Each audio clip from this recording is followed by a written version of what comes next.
दुनिया अभी अमेरिकी राष्ट्रपति डोनाल्ड ट्रंप के अगले कदम को लेकर तरह तरह की आशंकाओं में डूब और निकल रही है। इसी बीच अमेरिका से आई खबर ने अमेरिका के साथ पूरी दुनिया को सकते में डाल दिया है। खबर है कि अमेरिका के उपराष्ट्रपति जेडी वेंस के घर फायरिंग की गई। एक खास रिपोर्ट के जरिए आपको बताते हैं।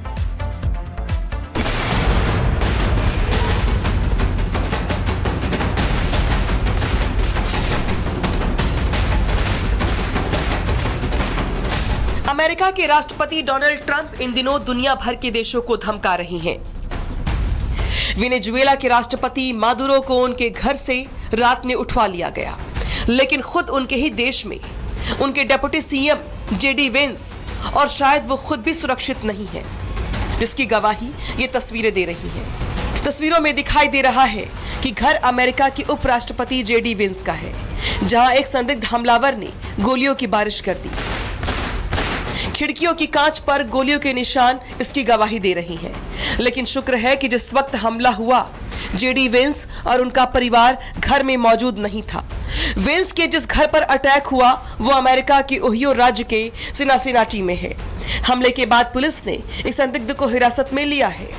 हालांकि ये साफ नहीं है कि वेंस के घर पर अटैक क्यों किया गया, लेकिन दुनिया के सबसे ताकतवर देश के दूसरे सबसे पावरफुल शख्स के घर पर अटैक ने कई सवाल खड़े कर दिए हैं, जिसे गन कल्चर से लेकर मादुरो की किडनैपिंग के साइड इफेक्ट के तौर पर भी देखने की कोशिश हो रही है। अमेरिका के राष्ट्रपति डोनाल्ड ट्रंप के ऊपर खुद कई बार हमले हो चुके हैं। एक बार के हमले में तो एक गोली उनके कान से लग के निकल गई थी। अब उनके वाइस प्रेसिडेंट जेडी वेंस के घर के ऊपर भी हमला हुआ है। This is because of gun culture. अब इस गन कल्चर को अमेरिका के प्रेसिडेंट इसलिए कंट्रोल नहीं कर पा रहे हैं क्योंकि उनके कॉन्स्टिट्यूशन में एक सेकंड अमेंडमेंट है। उस सेकंड अमेंडमेंट के मुताबिक कोई भी व्यक्ति अपने सेल्फ डिफेंस में हथियारों को रख भी सकता है और अपनी बॉडी पर दिखा भी सकता है। मामले की जानकारी मिलते ही पुलिस और सुरक्षा एजेंसियों में हड़कंप मच गया। मीडिया ने व्हाइट हाउस और सीक्रेट सर्विस से जानकारी मांगी है, लेकिन कोई आधिकारिक बयान नहीं आया है।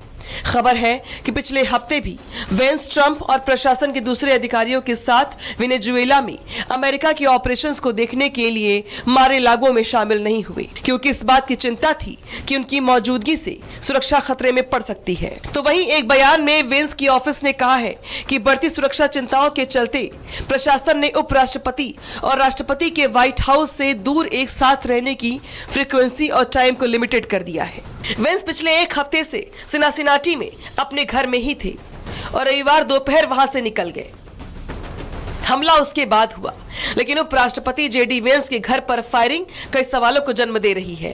क्या ये अमेरिका में बेलगाम गन कल्चर का रिजल्ट है या ट्रंप प्रशासन से लोगों में बढ़ती नाराजगी का नतीजा? और सबसे बड़ा सवाल तो ये कि कहीं इसका कोई वेनेजुएला या ईरान कनेक्शन तो नहीं? राष्ट्रपतियों और उपराष्ट्रपतियों की सुरक्षा अमेरिका में बड़ा थ्रेट रही है। डोनाल्ड ट्रंप पर भी चुनाव प्रचार के दौरान गोली चल चुकी है। बीते साल सितंबर में व्हाइट हाउस के पास गोली चलने का मामला सामने आया था। वहीं अभी तक अमेरिका के 4 राष्ट्रपतियों की गोली मारकर हत्या की जा चुकी है। Bureau report, Republic Bharat.